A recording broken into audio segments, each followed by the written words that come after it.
How do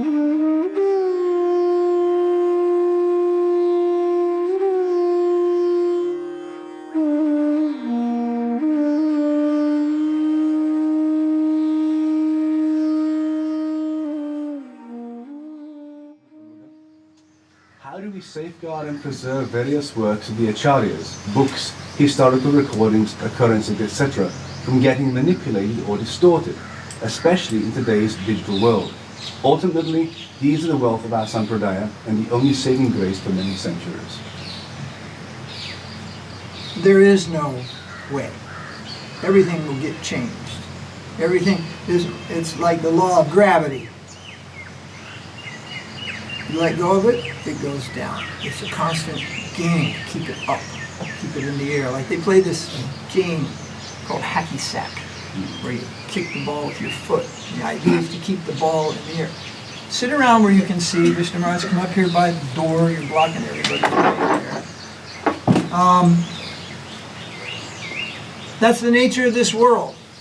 What happens? You take a bath, you get clean. What happens? You start getting dirty instantly. You start sweating, dust blows, you know. That's the nature of this world. Everything, you endeavor to establish it. As soon as you let go of it, it just goes down. It's the nature of this world. So it is the duty of the devotees, particularly the sannyasis and others who are initiated devotees. It's their duty to keep up the standard. And so by the time of Bhaktivinoda Thakura, I mean, things were so bad he couldn't find a copy of the Chaitanya Charitamrita. Now if you want to find a copy of the Chaitanya Charitamrita, you just go to basically any Hare Krishna temple in the world, throughout India and abroad, you're going to find Chaitanya Charitamrita. But in the time of Bhaktivinoda, he couldn't find one. I think it took him some years and years before he could even find it. He'd heard about the book. Can you imagine? He'd heard about it.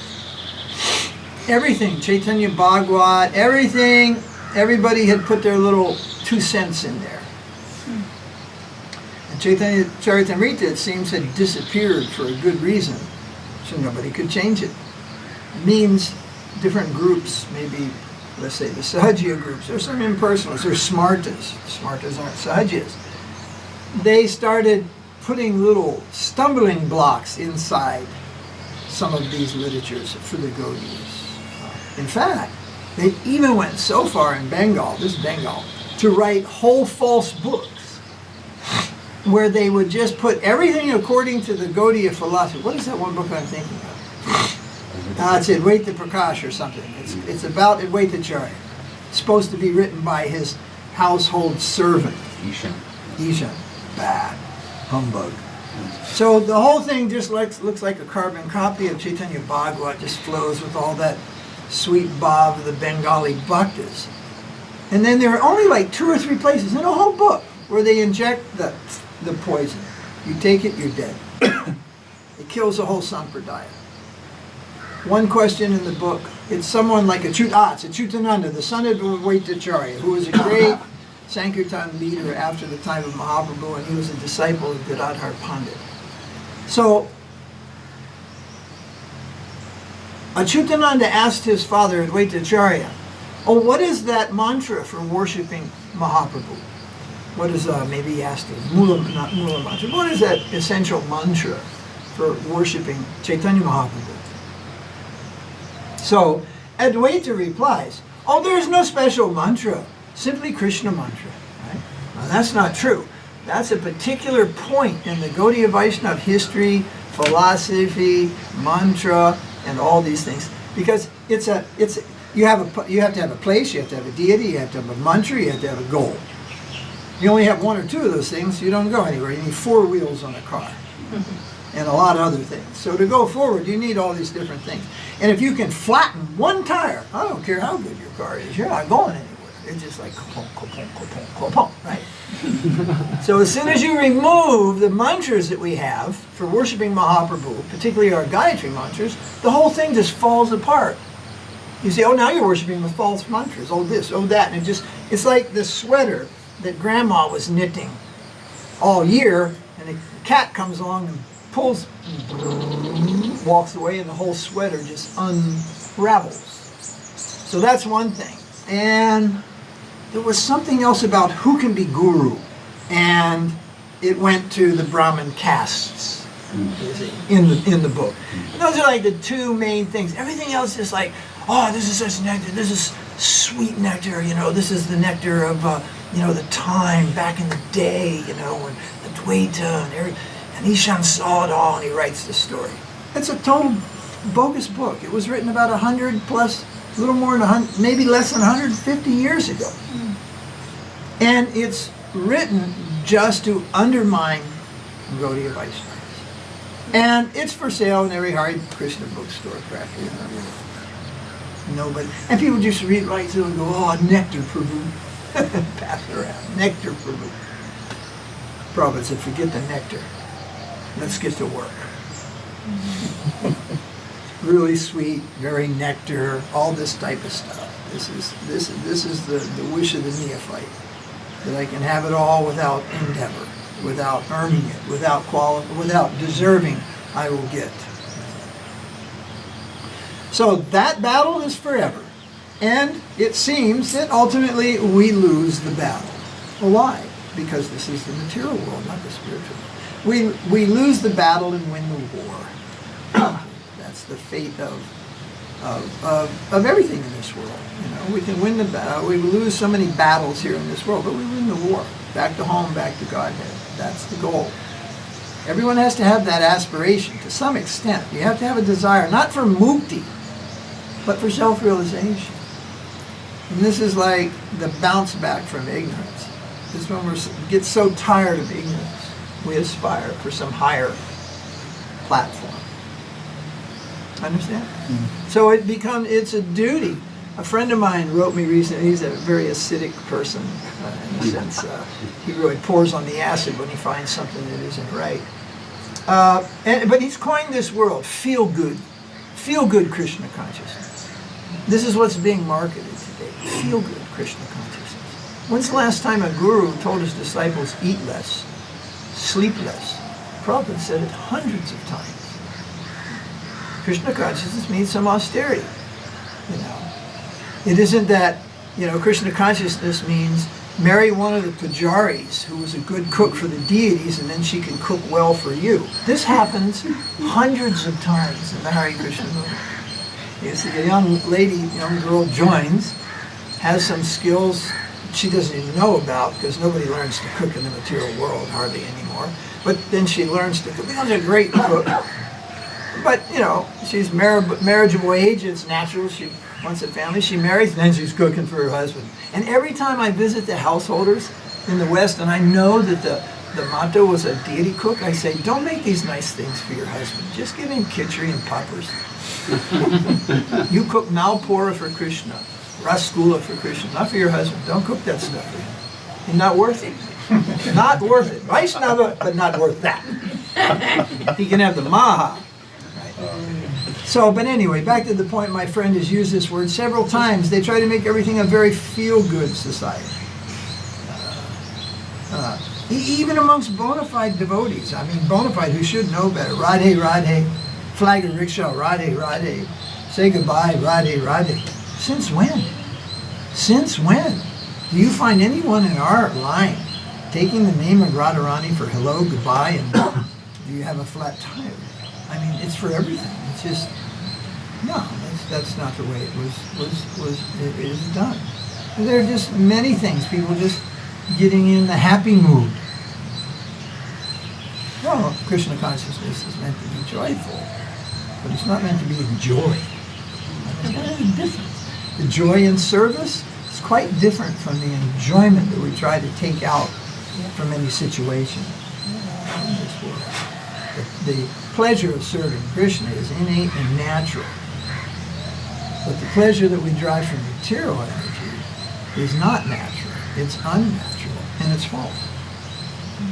In other words, like in the market, some product like honey, all over the world, 85% plus of the honey is totally bogus.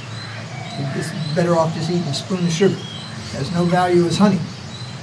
But it looks like it. So we have to be careful that Krishna consciousness doesn't become like that. It looks like it. It looks Krishna consciousness. but it isn't. So anyway, I thought this was a very interesting word he coined. The feel-good society, feel-good Krishna consciousness. Make everybody feel good. But the old saying is the truth hurts, doesn't it? And the Bhagavatam says a sadhu's words are supposed to be like a knife, not a buttercup. Not a bowl of butter. Ghee. A knife.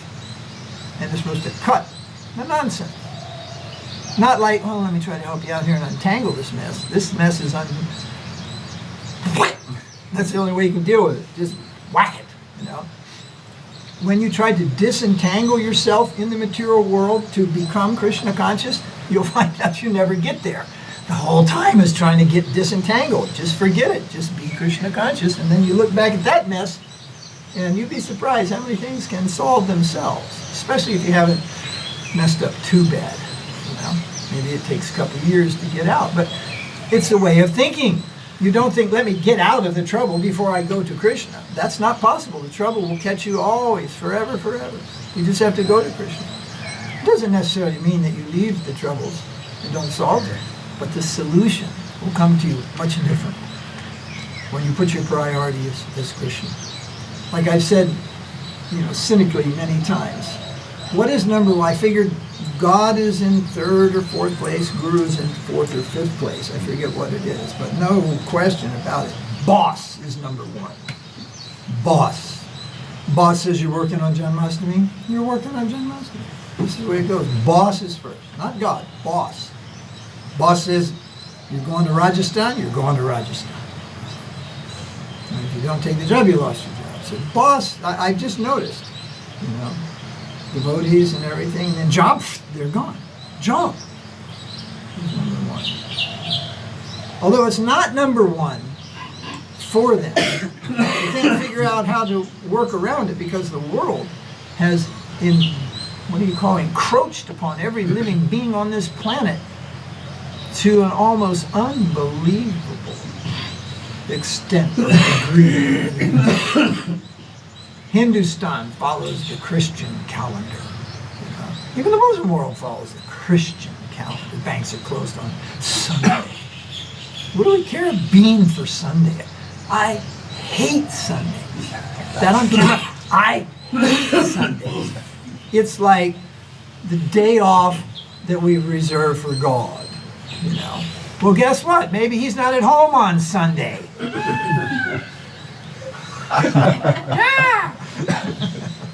Correct.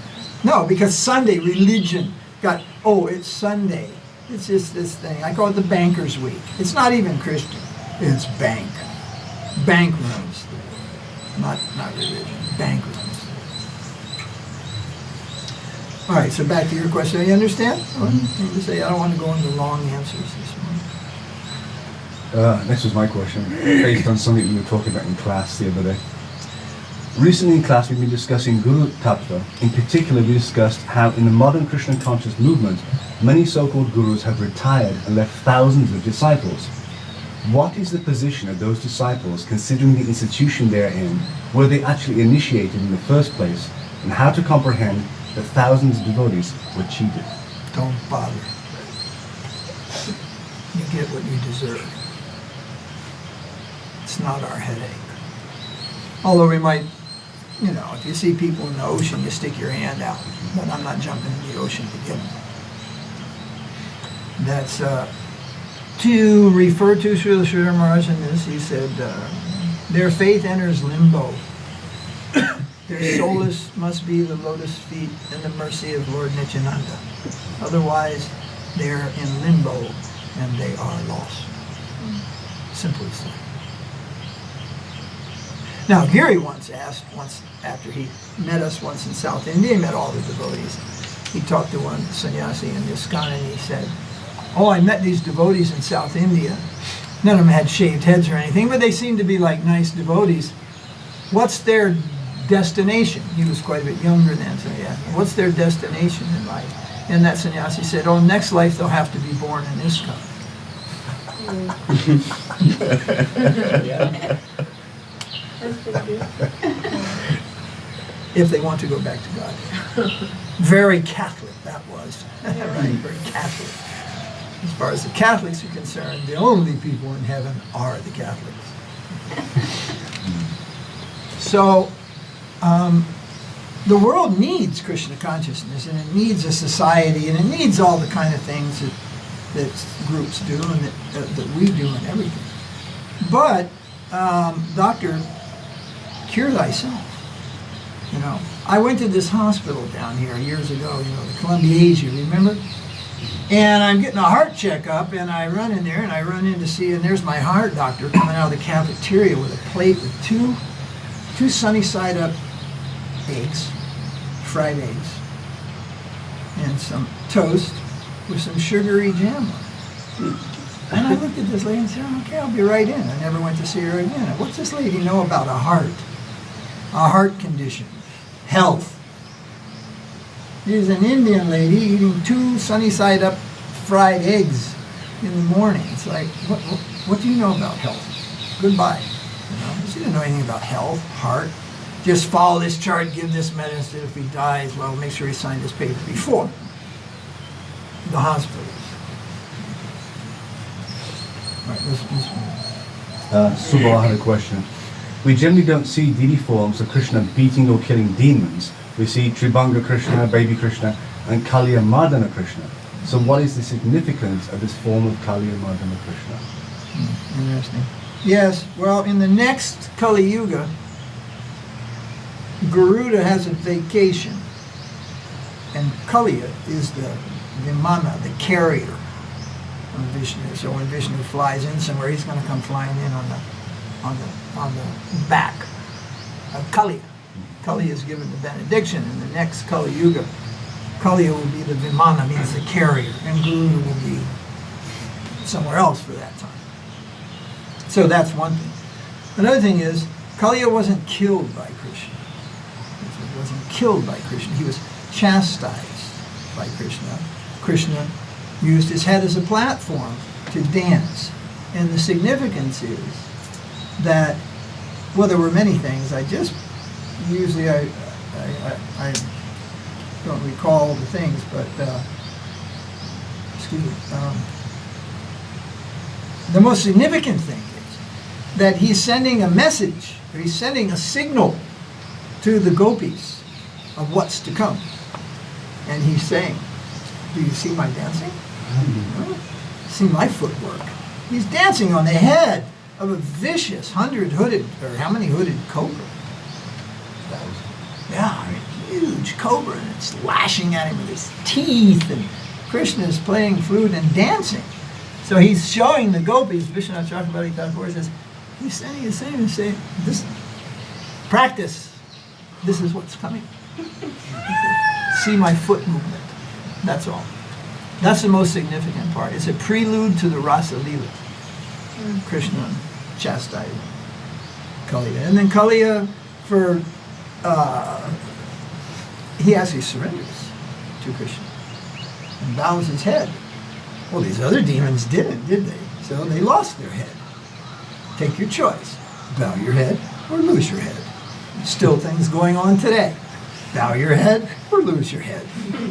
The material world is like that. And that's why I was born on today, because he's chastising demons.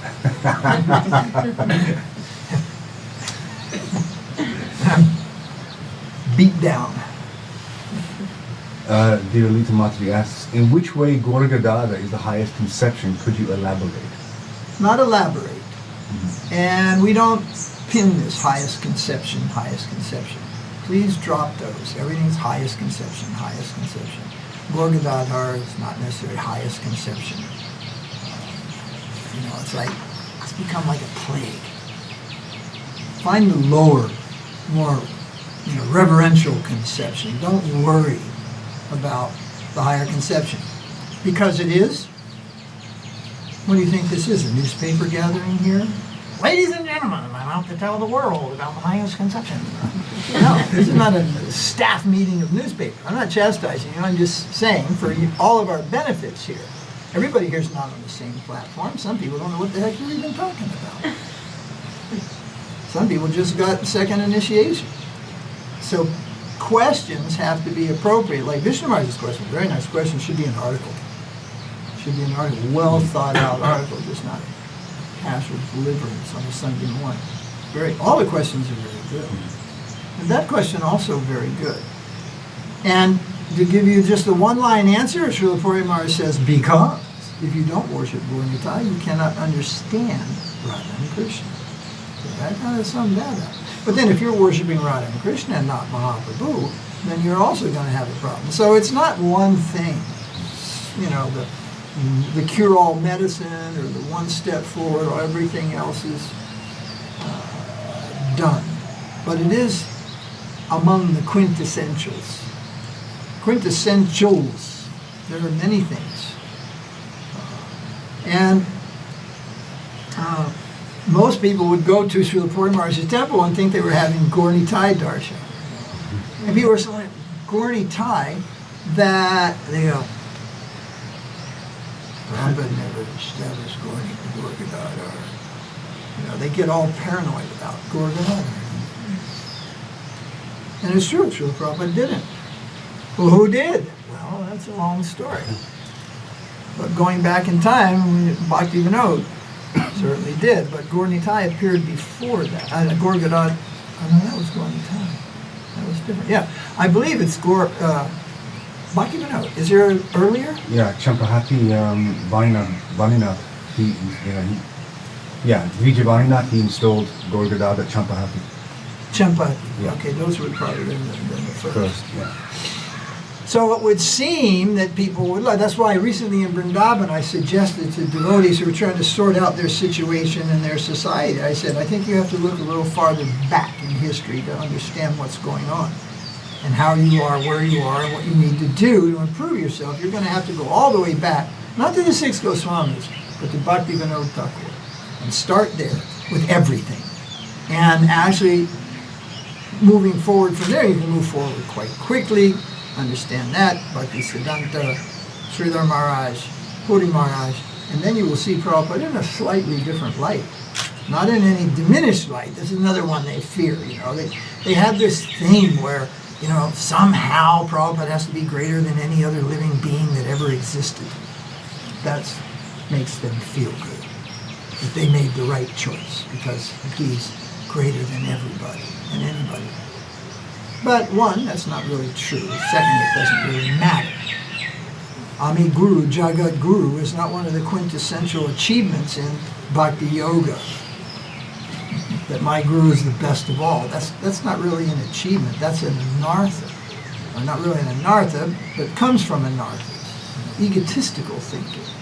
The focus being on Ami, on me. Not on my guru. Using your guru as a badge, using him as just something to flatter yourself with, by, and so forth. Okay, so the idea is just follow parampara. Why the need of all these changes? I would say that in both men and women, people in the past were more qualified than they are today. Like in the time when Vishnu Maharaj and Giri, or Vishnu Maharaj was writing this article, Qualifications for Higher Topics or something like that. Yeah, standards for higher leaders. Yes. So, standards for higher leader, that was it. So one of the arguments of the other party was, well, that was a long time ago. That was all really, kind of pre-Victorian. Now it's very, very different. And somehow or another, the person said, now the Sanghas are we can move ahead with Gita Govinda and all these higher love topics of the Supreme Godhead. And a part of our response was, people are 10 times as degraded now as they ever were in the past. That you met someone that was a vegetarian was no rare thing in India 500 years ago, or 200 years ago, or 100 years ago. I've met people who've never drank water on Ekadasi since they were adults. I've met people who've done all kinds of. I've met people who didn't take salt for 40 years. I've met all kinds of tapasis. I met a man who didn't talk for 30 years.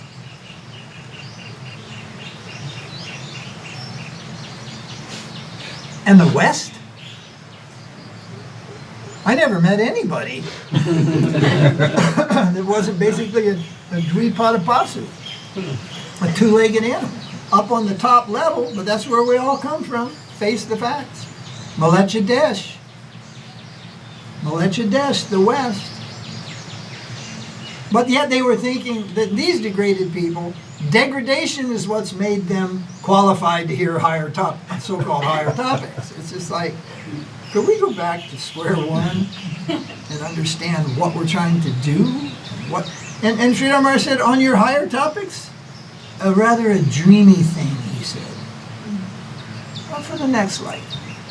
Giri and Gorgal, particularly Giri, gets to spend a lot of time in Sanatan listening, transcribing, all these things. How many times have you come across in video or transcribes or anywhere where Sridhar Maharaj is talking about higher topics?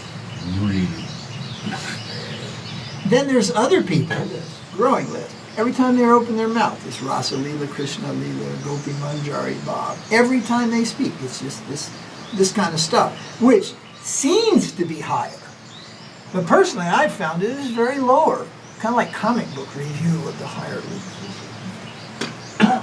What's the use? Sridhar Maharaj, on the other hand, when he does come up to some level, oh, you know it. You have an idea then what it is.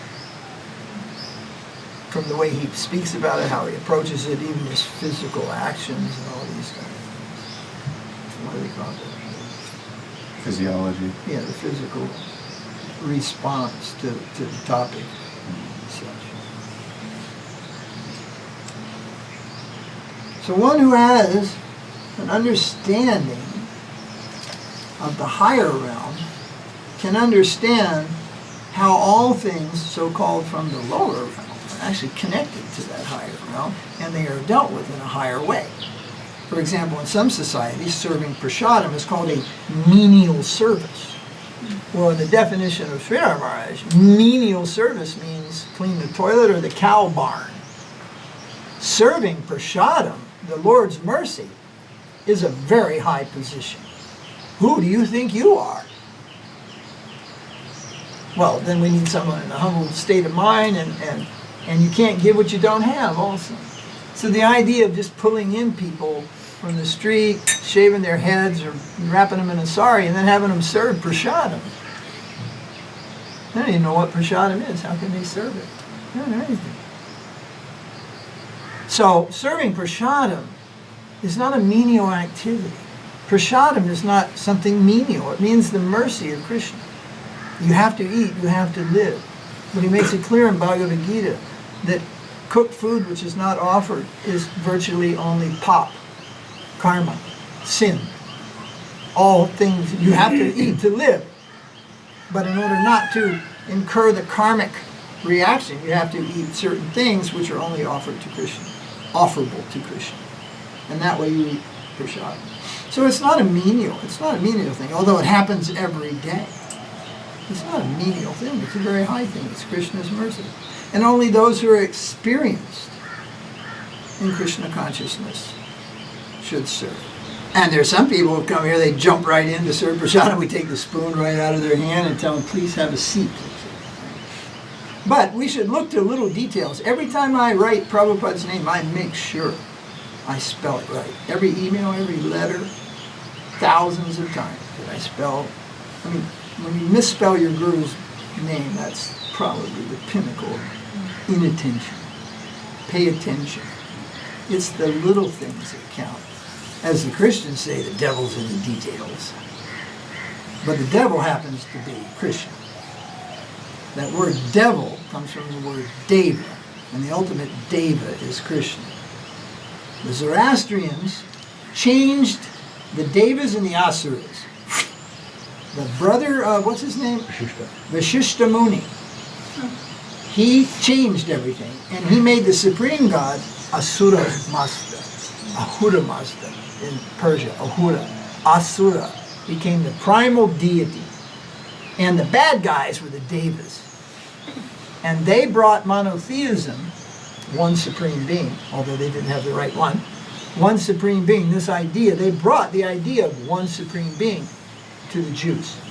And the Jews adopted monotheism from the Persians. Prior to that, The Jews did human sacrifice, all kinds of everything. They were just nomadic desert goat herders. And they had all kind of misgivings and issues and problems. So they established, though, from the Persians they got their monotheism. But that monotheistic God was Ahura Mazda, which is an Asura. So it's true when the Christians come out in Los Angeles and picket and boycott the Hare Krishna Ratha Yatra, and Jagannath comes by, they have this sign that says devil worshippers, devil worshippers. Well, it's a fact, because the word devil comes from Deva. And remember, in the Zoroastrians' worldview, the Devas were the Asura. They switched roles. Right? So it's actually true. For devil worshippers. They worship the original primal devil, Deva. David, Jagatpate. The god of the gods is Krishna. And for example, the Bible says, put no other god before me. The Bible doesn't say, look, there are no other gods. Understand? If there were no other gods, there's one guy and he say, look, this is my message. You people have been worshiping sticks, rocks, and all kind of donkeys and goats. Look, there are no other gods. I'm the only one. That's not what the Bible says. The Bible says, put no other god before me. Well, that's what the Bhagavad Gita says. Krishna is primal. Don't put anything before Krishna. Krishna first. Krishna first in everything in your life, in your family, in your worship. He's the primal living entity. And the gods are the managers of so many things. The lords of the universe, the lords of countries. Even in the old days, Raja Ram. You know, the king was considered the representative of Ramachandra. Understand? Okay. Guru asks, in devotional life we've come across a few devotees who initially had served Guru sincerely, but after some time they move out or fall down due to some difficulties. So what do we infer from this, and how to avoid the same in our case? Well, there are a number of things. Every case isn't the same. Some people fell down. It's amazing. They had so much service to Srila Prabhupada, personal service, so close, so many everything. However, service to one great soul doesn't give you a license to attack another great soul. And therein lies the fall down. And it's not that, it's the insult or Vaishnava aparad to that other great soul. Prabhupada takes it doubly so. And so it becomes an offense to their own guru. You see, if you're my son or daughter, and my brother is here, and you insult my brother, am I not insulted by your behavior? There's the insult, and then then there's the way it's made me feel that my student, disciple, son, whatever, has insulted my brother. So it's the similar thing, and people don't emphasize that anywhere near enough. You have made your apologies to Sridhara Maharaj, so to speak. People have gone and they've said a few things, but they didn't change their activities. What they never considered was that how their own guru must have looked upon all that happened. How disappointed or even offended he might have been. So, aparad isn't easy to commit. The most easy to commit aparad is not to pay attention. Jayadev and I have been having some interesting conversations on the value of paying attention, materially, spiritually, and everywhere in between. Attention. Pay attention to everything that you're doing. Everything has value. Everything has importance. That one, though, is very easy to commit. And it so happens, Bhaktivinoda says, then this will be like the fertile ground for all kinds of anarthas and things to grow up from the plane of inattention. Otherwise, it's hard to make Vaishnava aparad. It's very difficult. I mean, somebody says, "Oh, how do I don't make offenses?" Don't make them. How do I don't throw rocks? It's easy. Don't throw rocks. It's not like gotta throw rocks, you know. Throw rocks.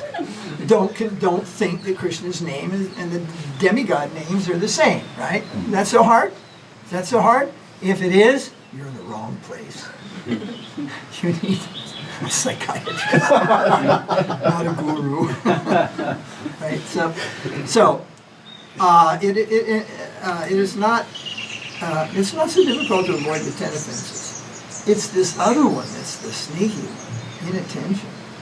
And then that just provides the platform for things that we're trying to eliminate to actually gain the ground. And then the chanting simply waters the anarthas and not the bhakti. And the formula in between is hear the Bhagavatam. Bhagavatam will reach in, if Bhagavatam is listened and preached properly, and this is also a type of Bhagavatam, the Bhagavat conception, will pull at the anarthas, will pull out the weeds. What do we do out here in the garden? Pull out the weeds. So the whole analogy of Bhakti Yoga has been given to a garden, and Mahaprabhu, the supreme gardener. Well, we are also a gardener there. We have to tend to the Bhakti Lata, what's it called, the creeper. Bhakti Lata Bij, first the seed has to grow into a creeper. We have to pay attention to the things that are good for that and eliminate the things that are bad. So offenses is one cause of fall down. Another cause is this. Okay, you enter and like, okay, here's your tickets. You know, like if you go to Epcot or you go to any of these big theme parks, you can pay tickets for different things, right? So when you enter Krishna consciousness, you have there's an opportunity given to you, you have some Sukriti of your own. Mostly there is so much mercy and opportunity is given. So it's the same way you enter the theme park, here's your tickets for all the different shows, right? But then you walk around the whole time and you don't go to any of the shows, and that guy comes up and says, sorry, we're closing in 5 minutes. Oh, I wanted to go to the aquarium. Oh, I didn't go on the Ferris wheel. Too late now. Wasting time. Srila Maharaj says you have the Sukriti, you have the opportunity, and you don't take advantage of it, and the time runs out, and all of a sudden, boop, you lose interest. You go away. So,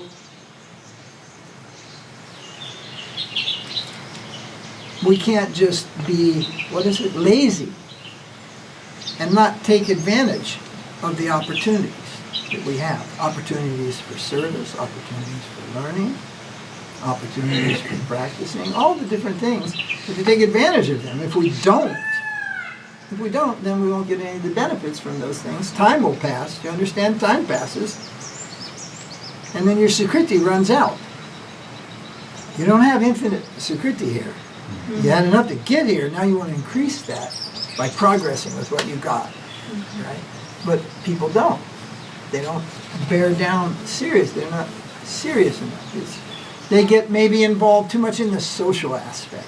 Why this is a small ashram? Well, probably because I'm here running it. Apart from that, what I've noticed is there's no social life here. There's no social life. There's just service. You're in the department, you're here, you're doing something, you're busy all day, you're doing your work, you're making finances, you're taking care of the cows.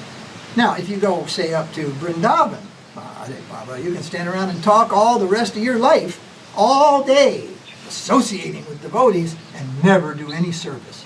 They're just people hanging around with their beads. I just, what are those people doing with their beads? They broke, it's like, what are they doing? If you're really chanting, how are you chanting out there with so many people running around and talking, So we do that a couple times a year. It's nice to meet everybody. Everybody comes from Bangalore, Mandya. Srila came over from Chennai. That's also some socializing. But this is not a social scene. And people care more about social scenes than they do their own souls these days. Social scenes. The most sickening social scene I've ever seen in my life is Southern California. The only thing that tops that is Hawaii. People in Hawaii think their stool don't stink. They think they're so exalted. They live in Hawaii. They don't say Hawaii, they say Hawaii. You have to say Hawaii. If it's not ii, then you're not local, bro. This whole thing, I'm in Hawaii. I don't even know if there's a Krishna in Hawaii, is it? They used to have a bunch of tattva there, I don't know. They melted, I think. But hundreds and hundreds of devotees live there. For what purpose?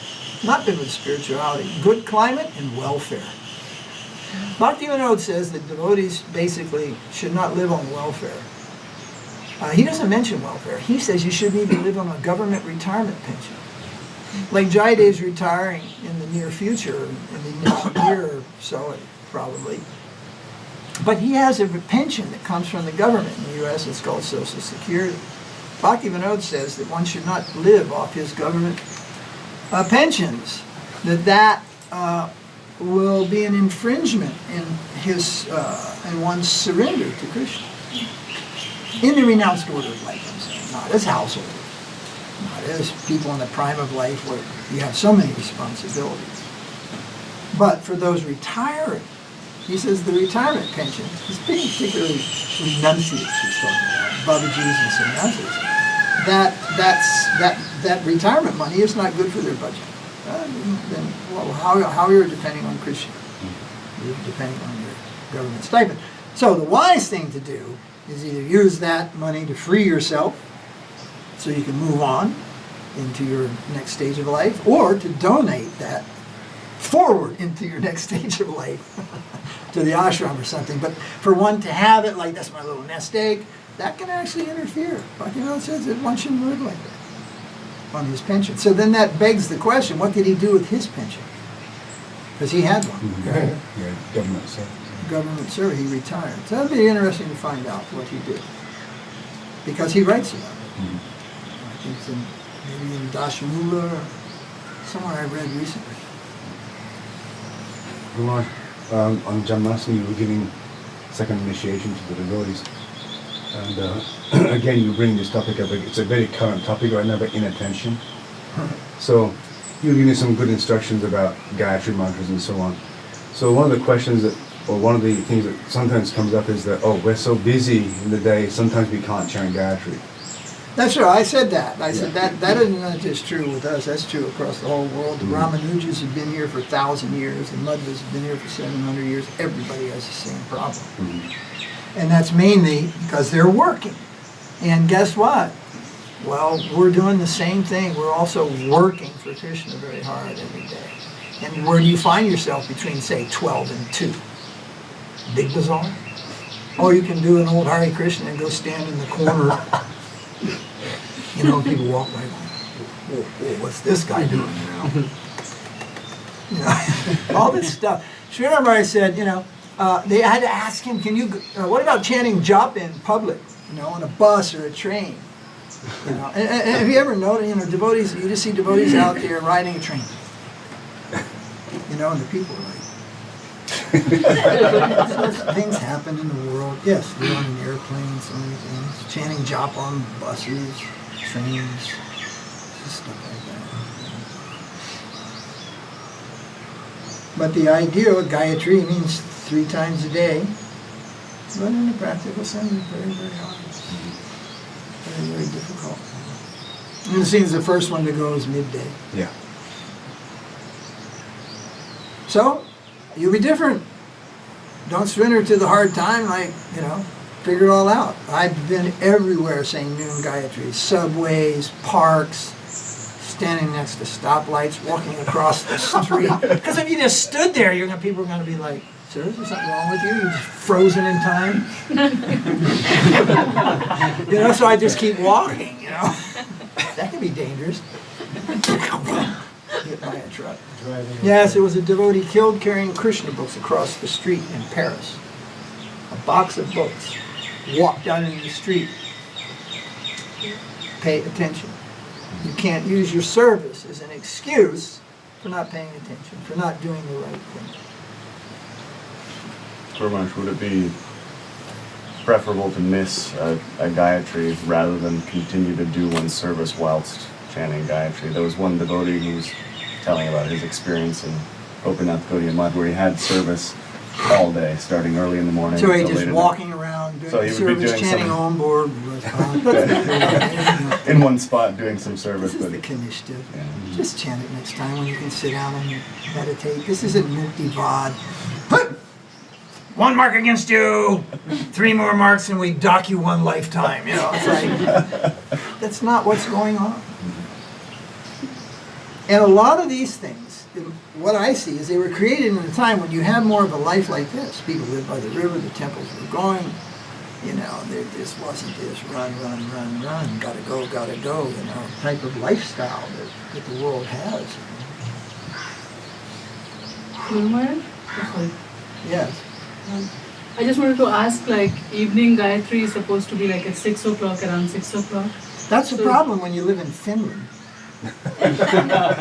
When the sun doesn't rise for 6 months, and then it doesn't set for 6 months, and then when do you chant your Gayatri? Yeah. Once in 6 months. So if you're like delayed, it is better to skip or still do it even if Still you're do it. late by an hour or Still so. do it. So- Yeah. Yeah, in Padma Purana, there's a verse says Namaparada Yuktanam, that even if we chant offensively, that there's still benefit. We still make advancement. So obviously, we don't want to chant offensively or even namabas, but yet sometimes we find ourselves in a position, not driving a car, no, but where maybe we're sick and we can't chant very well, very clearly. So is it better not to chant when we can chant like I would say yes, Unattainable. that's what I do. But I know many people, they would just, no, you know, suffering your fever, about to die, having a hernia operation, chant your rounds. It's like, okay, do it.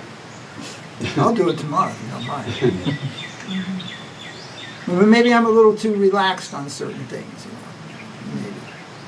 Maybe not.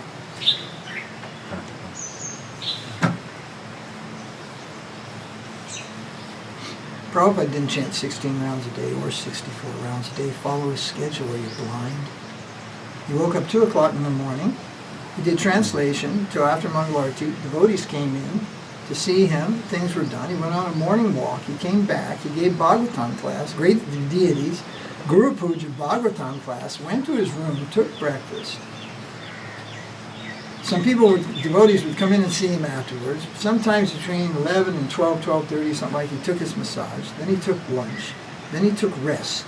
Then devotees came in at 4 o'clock and he was busy all the way till 9 or 10. Tell me when he chanted 64 rounds a day. That takes 8 hours. Even if you're Superman. 8 hours. And 16 rounds takes 2 hours of intense meditation. It takes me 3 hours because I gave up trying to do the chainsaw japa. So if you chant a round of japa in 7.5 minutes, you can chant 16 rounds in 2 hours. Now, that's quite fast. If you chant faster than a round in 5 minutes, Prabhupada said you're chanting too fast. But a round in 5 minutes, if you're chanting out loud, it sounds just like a machine gun. The only way you can really chant that fast and not just, it makes a sound which is quite odd because you're just adding speed, but you're adding volume. So you have to have more speed to keep up because volume just doesn't come as fast. You know what I'm saying? They go against each other. So I chant now. It takes me about 12.5 minutes to chant around a japa if I'm not disrupted. And then that takes, 2.5 hours, almost 3 hours or something like that to chant that much. So it isn't just quantity. Oh, but I did this quantity. Where's the quality? Well, I got 100 pounds of rice donated. This? We feed this stuff to the pigs, man. Go get some good rice. It's not just I got 100 pounds donated. You know, what's the quality? Quality is everything, not quantity.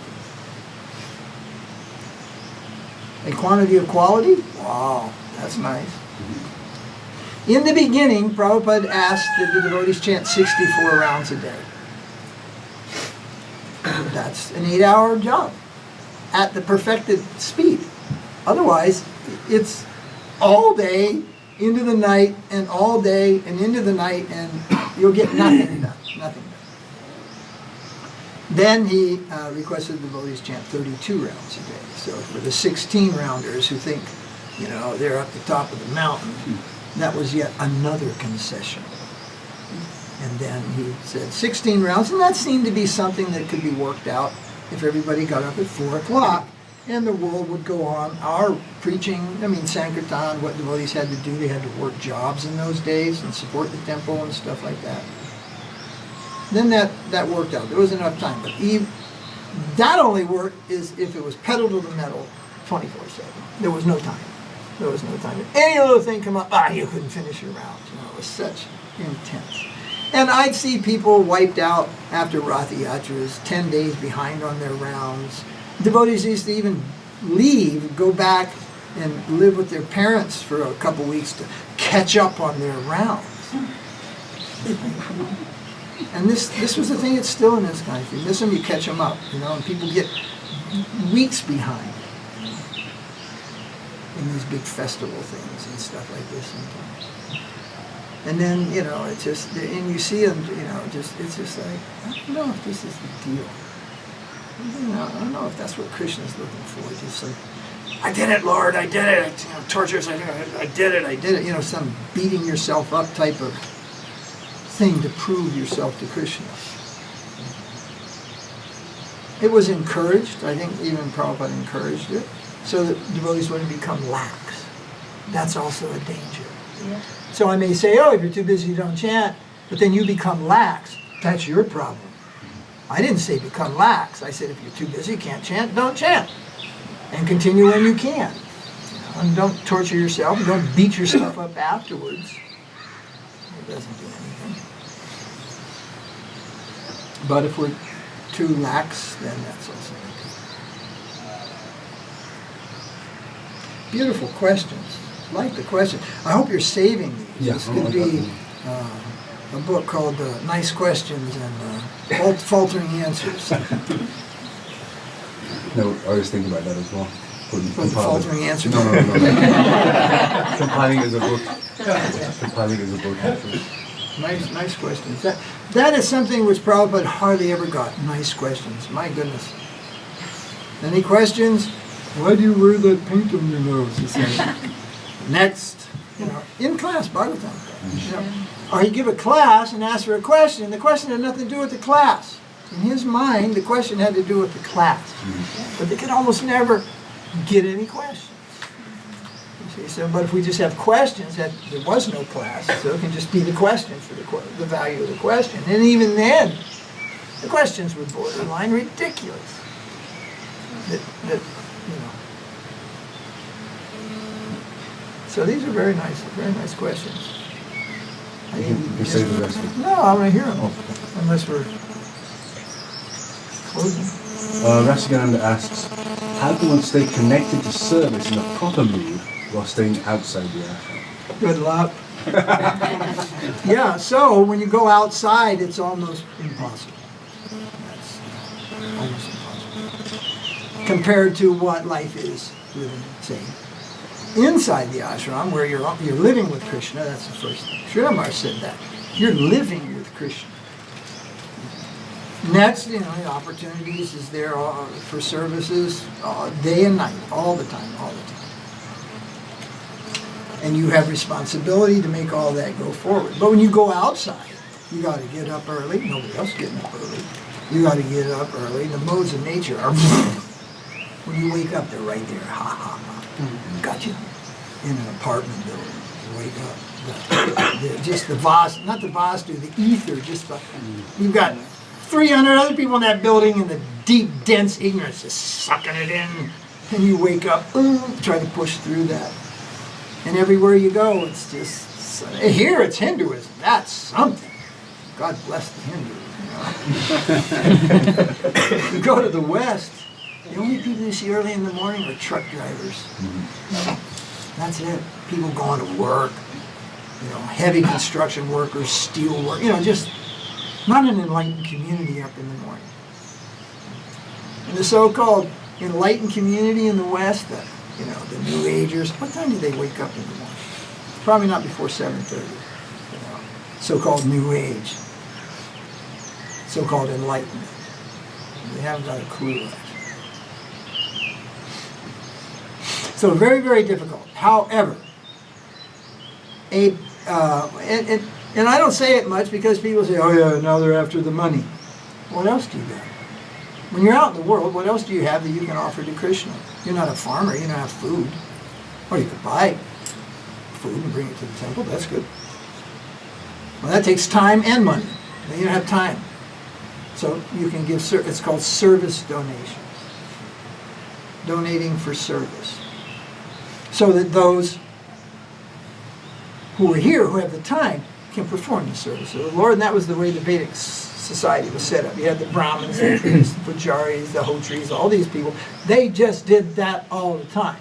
But they didn't have to worry about getting a car, buying gas, bloody insurance. They didn't have to worry about all this nonsense. They had a whole society behind them. Now that society going to hell in a handbasket, and everybody is on their own. Every ashram, government's not helping. They just stand in your way most of the time. Stupid things. Visas, building permits. It's called prison planet. You just live under rule and regulation, as if you had no brain of your own. Whereas the Brahmins don't need to be told what to do. The enlightened people of the world don't need a government to tell them what to do. They don't need a government to tell them, don't take heroin. Make it illegal. I don't care. Make it legal, make it illegal. But I don't take heroin because it's illegal. I don't take heroin because it's poison. I don't drive, at, a safe speed because that's what it says on the sign. And if there's no sign, I'll just drive 100 miles an hour or something, 200 kilometers an hour. If you're in Europe, that's normal, right? 250 on the Autobahn, 250 kilometers an hour, and the sign says, please turn off your cell phone after reaching 250. And then, of course, there was the people chanting japa.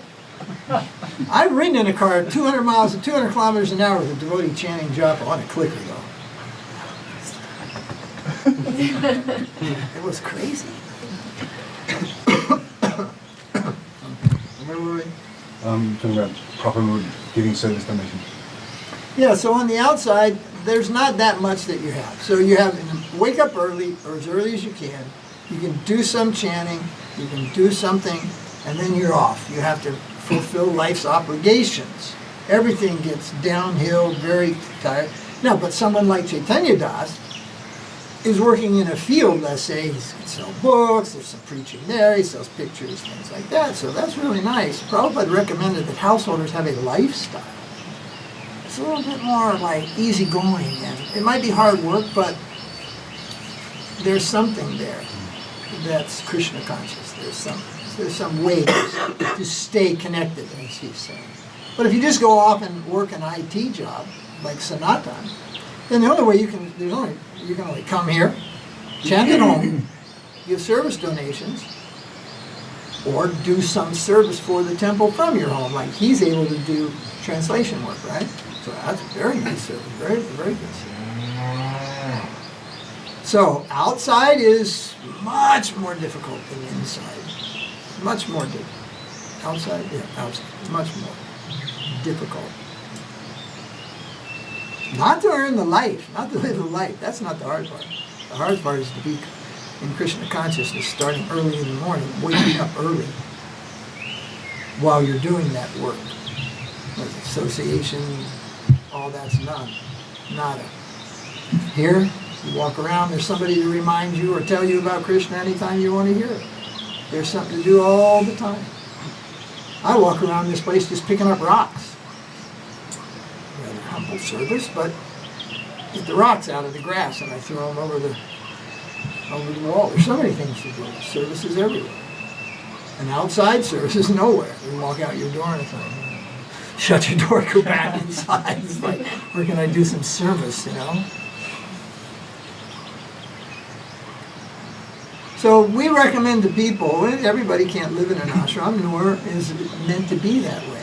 But people should come, stay in an ashram long enough, sometimes it's years required, depending on your age and what's possible, and learn what's up, what does it mean. So if you're going to be outside and then you're just going to hug the pillow and do all this stuff and sleep in and not going to chant, not going to do your Gayatri, and you're not going to offer your food and everything, well then guess what? You're not going to be in Krishna consciousness at all. And given some time, it's going to show up. It will show in many ways. Otherwise, it's just business. And sannyasis are not meant for business. It's business. Business and sannyasis don't go together. It happens sometimes. People have to do what they have to do. Groups, institutions, we have to do what we have to do. But the goal is that sannyasis are not businessmen. They are preachers, not business people. So Srila Maharaj said the criterion of the acharya is not fundraising, management. He named 2 or 3 things like that, and he said the real criterion is the acharya must be able to extract the inner meaning of Shastra. What does it all mean? How does it work? What does it mean? He must have that reach. That's it. That's his job, to deliver that. Not to, he may come up with an idea for making money. It may succeed, it may fail. But I have seen in history, any sannyasi whose daily thing is business has problems. And the problems come from Krishna's not satisfied. He doesn't care. He doesn't care about your business. Your sannyasi cares about your preaching, not about your business. Not about your money, but about your bhakta, your bhakti. Not money.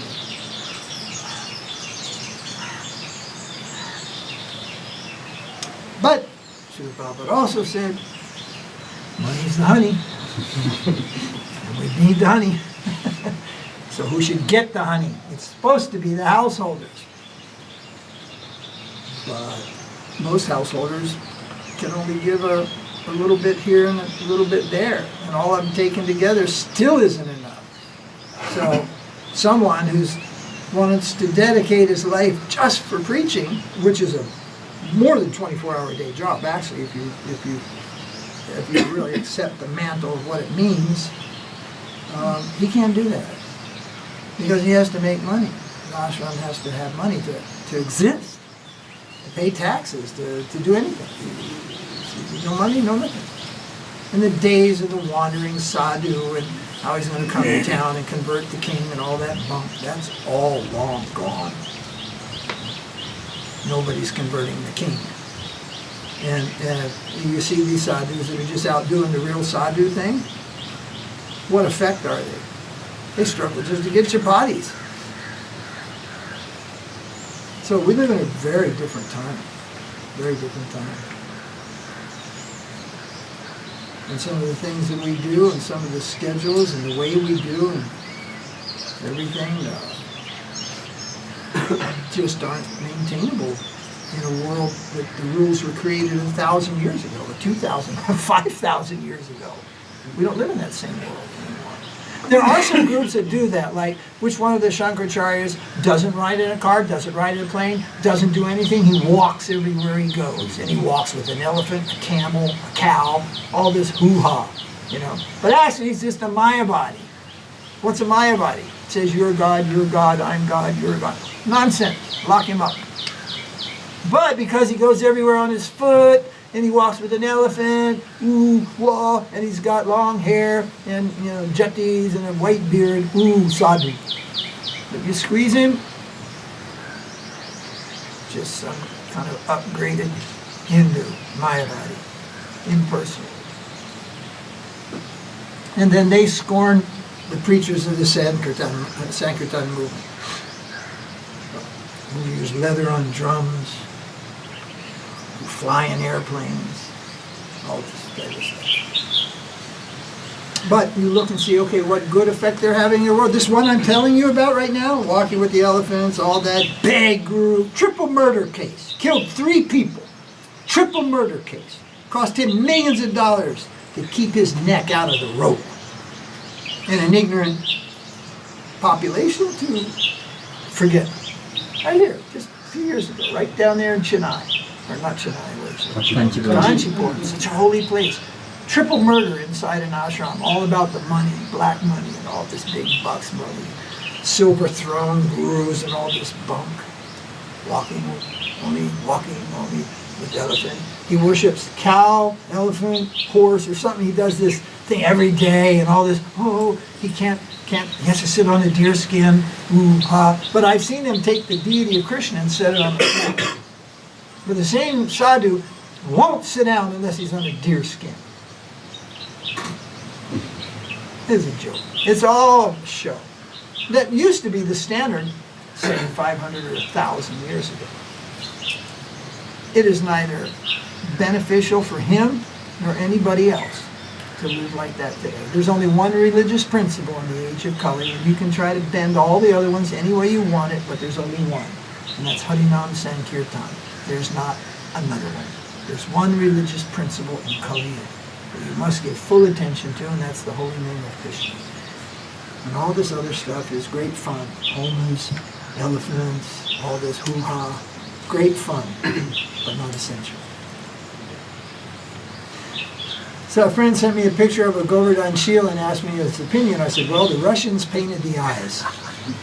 I said, and that group, nobody uses the traditional conch shell eyes with the black charcoal center.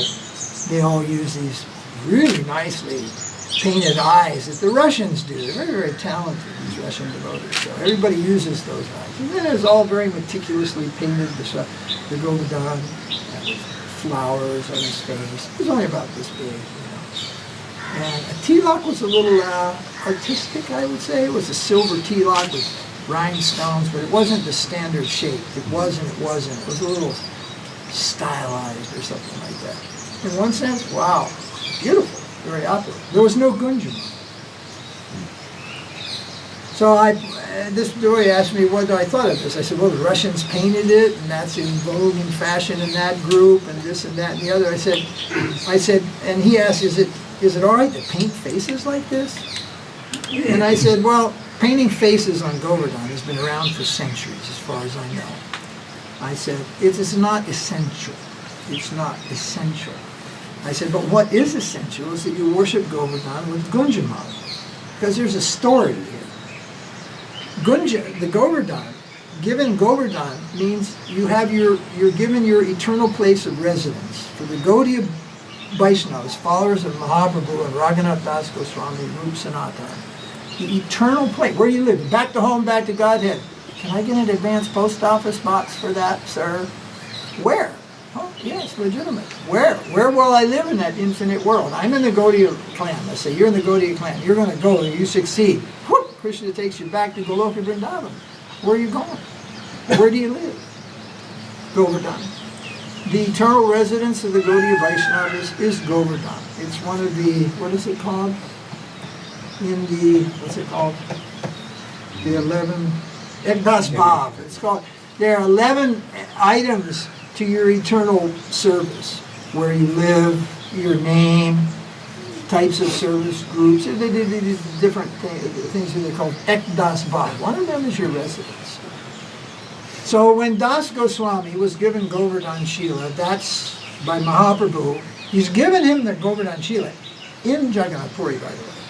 And Das Goswami understood that Mahaprabhu was given my place of residence eternally at Govardhan. Then he was given Gunjamala. And Gunjamala is the quintessential item for worshiping Govardhan. The quintessential item represents Radharani. And it represents service to Radharani. And our connection in the camp of Srimati Radharani is represented by that little string of beads of white, red, and black. Special mala called Gunjamala. So There was no Gunjamala. So I said, that which is most important, they could care less about. Proper Siddhanta, proper, they could care less about. Big and opulent. That's what's in vogue. It was opulent, it was big. And any other question, you're just envious. That's the way it's laying out today. If you point towards the lack of substance, it's because they're so small, they're envious of our success. And it's just like, you know, you can think that. But that's not the thing. That's not the thing. So, my conclusion was it's just like everything else today, big show up front, but when it's taken to some closer analysis, it's pretty much just a big show up front with not much proper understanding of what we're engaged in, what we're doing. And then, of course, some people turn Govardhan into Radharani and say Govardhan is Radharani. Then there's another one that says no, Govardhan is Krishna and the white rocks are Balaram and all this kind of stuff. Just read the books, will you? Just go read the Bhagavatam. Balaram does not become Govardhan. Radharani does not become Govardhan. Yeah, make it all up as you go, but there's going to be big problems for that. Yogamaya had a question.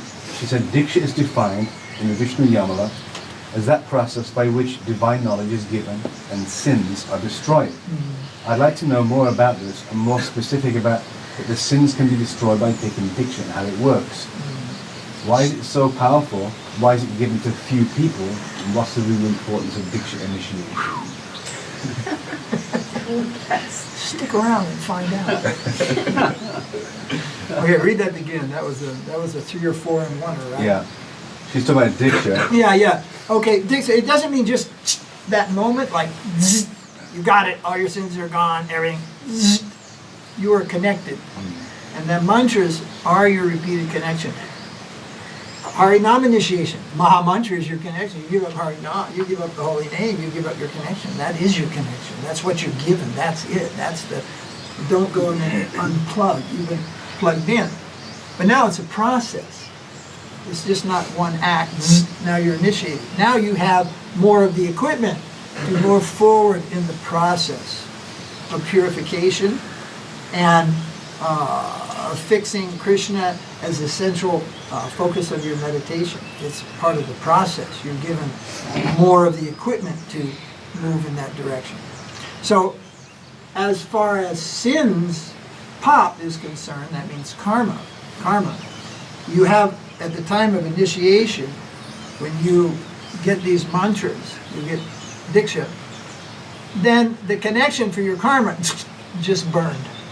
And now the karmic fan, which is now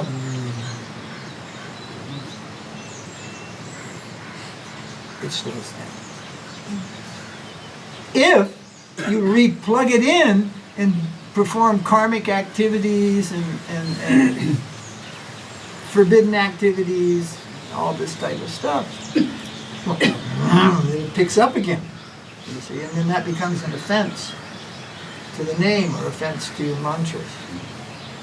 So it's a process. Initiation is the beginning of the process. It's like the marriage ceremony. First there's engagement, in a sense. People discuss, and then they get married. There's actually that's a ceremony. But no kids? Oh, I got married, no kids. Oh, that'll take a while. Oh, we didn't fight on the first day. That will take a while too. Lots of things are coming. The marriage is just the beginning.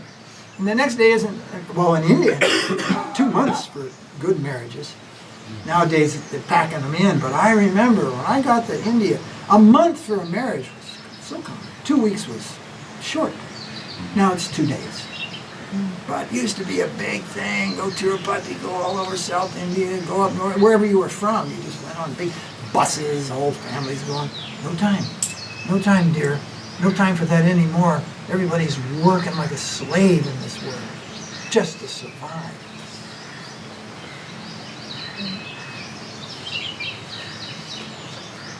Chaitanya Das asks, in South India, as I observe, the faith of the followers of Shankara, Ramanuja and Madhva has no proper philosophical foundation or understanding in their ritualistic practices, especially in deity worship. It seems that it is only limited to debates among so-called learned personalities belonging to their respective sampradaya.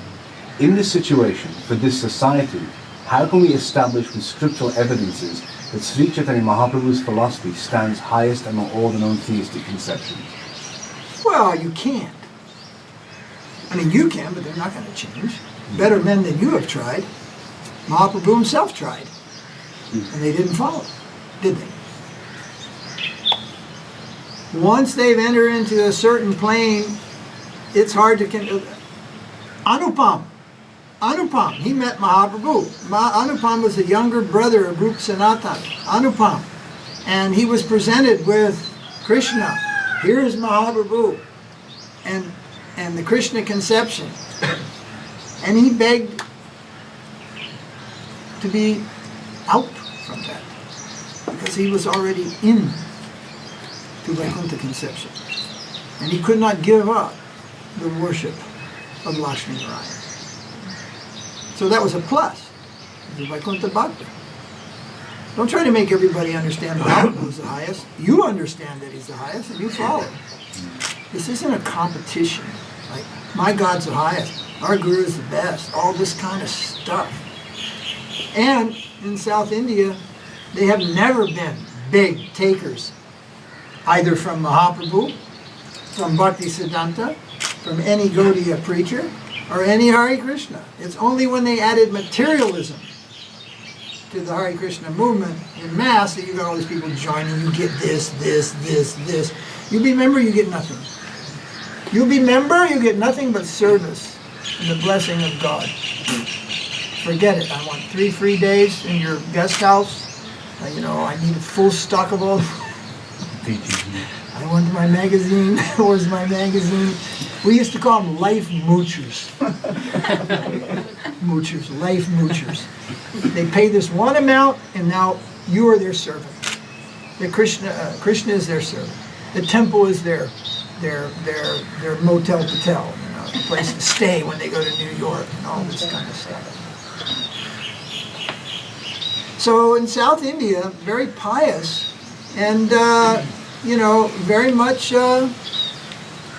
into the Vishnu Bhakti.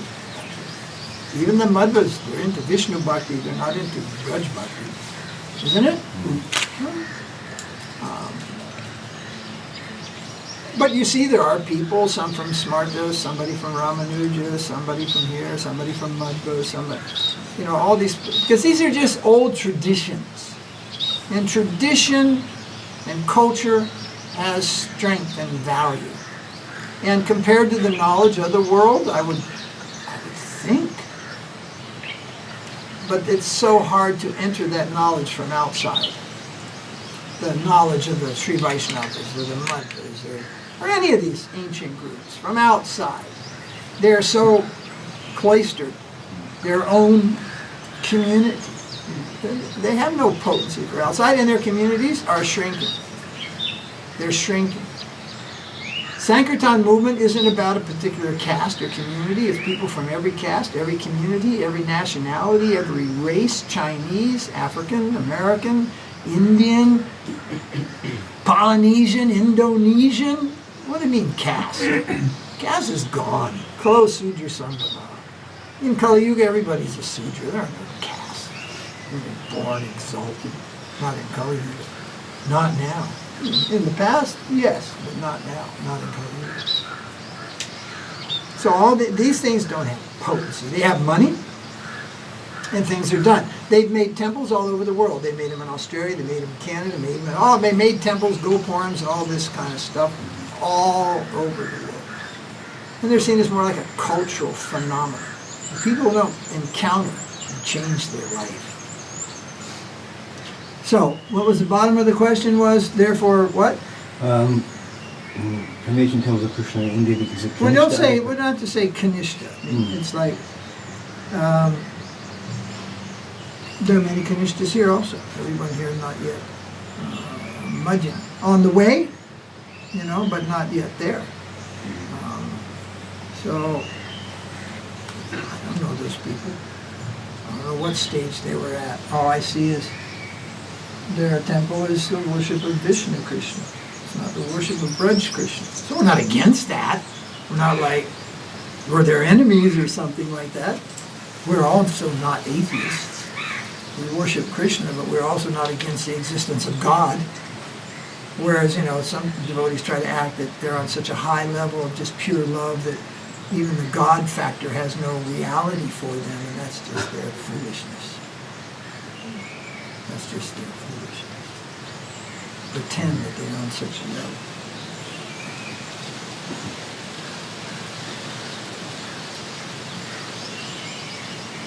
Advaita asks, Srila Maharaj explains that there are three kinds of guru. One with both feet in the material world but eyes towards the spiritual world, the other with one foot here and one foot there, and the third with both feet in the spiritual world. Could you kindly explain this? There was a fourth one. Oh. Both feet in the material world and eyes shut.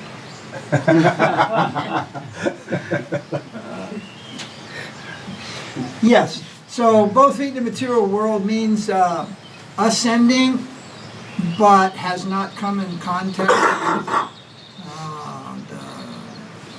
the personal representatives of the Supreme Lord, contacted the Shastra,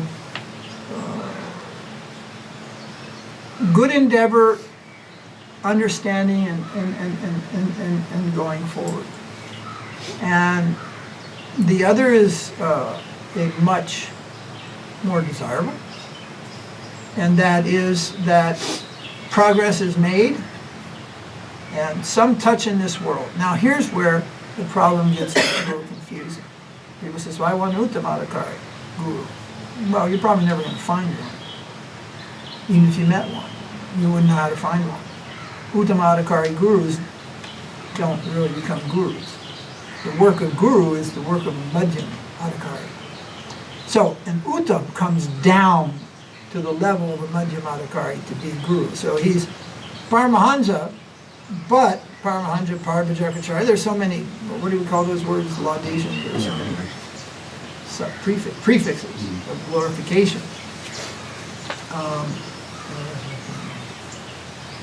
He comes down to the Madhyama Tattva. Yes, and if he's got both feet in the spiritual world, how he'll be your guru? How? Because you don't know what Uttamadhikari is. Uttamadhikari thinks himself lower than you. How be your guru? I am lower than you. I'm more insignificant than you. I'm not even a Vaishnava. That would be the thinking of both feet in the spiritual world. Well, in this world. So how he will reach us, how we will reach him, unreachable. Therefore, he puts one foot back into this world.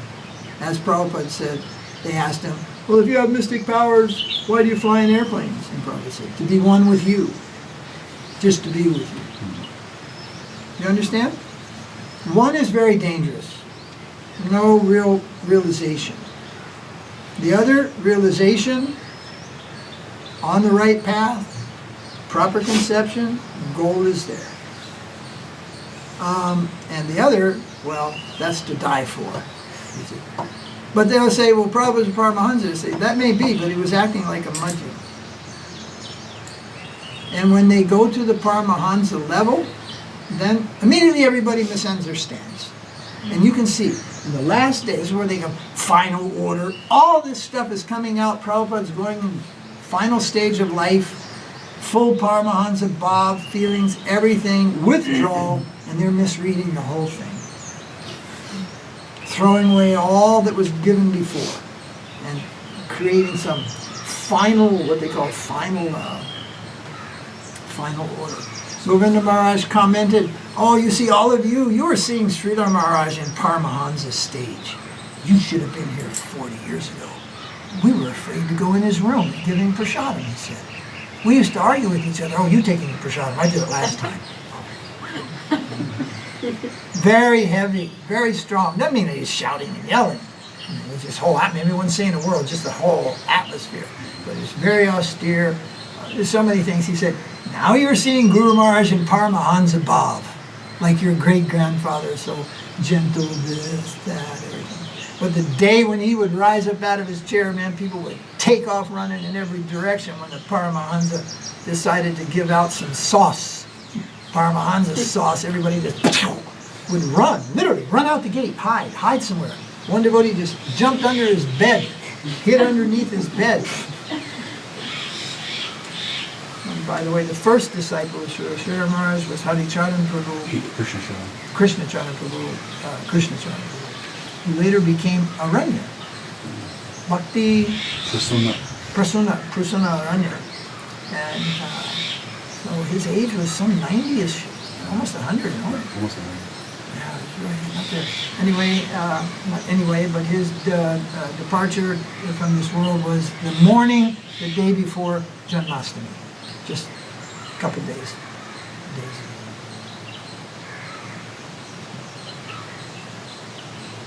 Did I finish that? No. That was it. How There was one more question. This was from Ashasaki. Is patience a good thing in devotional service? Oh, definitely. Anybody heard Upadeshamrita? Utsaya Nisjat, Nischaya, Dhirya, Prama Pravartana.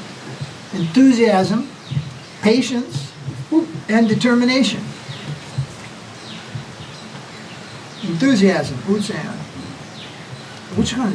Determination first or patience? Nischaya, Utsaya, Nischaya. Determination is Nischaya, and Daryat is And patience. Yeah, right? Patience. It's like a mother wants a child. Great. There is a process. Not like, I want a child. Well, then go to the adoption agency. That's something different. But that's not your child. That's a child. Things that Prabhupada gave that example. He said a mother cannot say, I'm married, where's the children? It's like, there's a process. It takes time. So patience is required. And in that, Prabhupada takes the example. It says, first, the wife must serve the husband. There was a cultural way. They didn't just produce kids, come back from the honeymoon. Oh, guess what? It's like, it wasn't like that. Life was looked at very differently. And so then he says, so patience is required. And then one must, engage in the service, and the husband has his responsibilities, and in due course there will be. But patience is required. So everything in this world requires some patience. And people who are impatient, often make the wrong decisions. But in spiritual life, it's an indispensable quality, patience.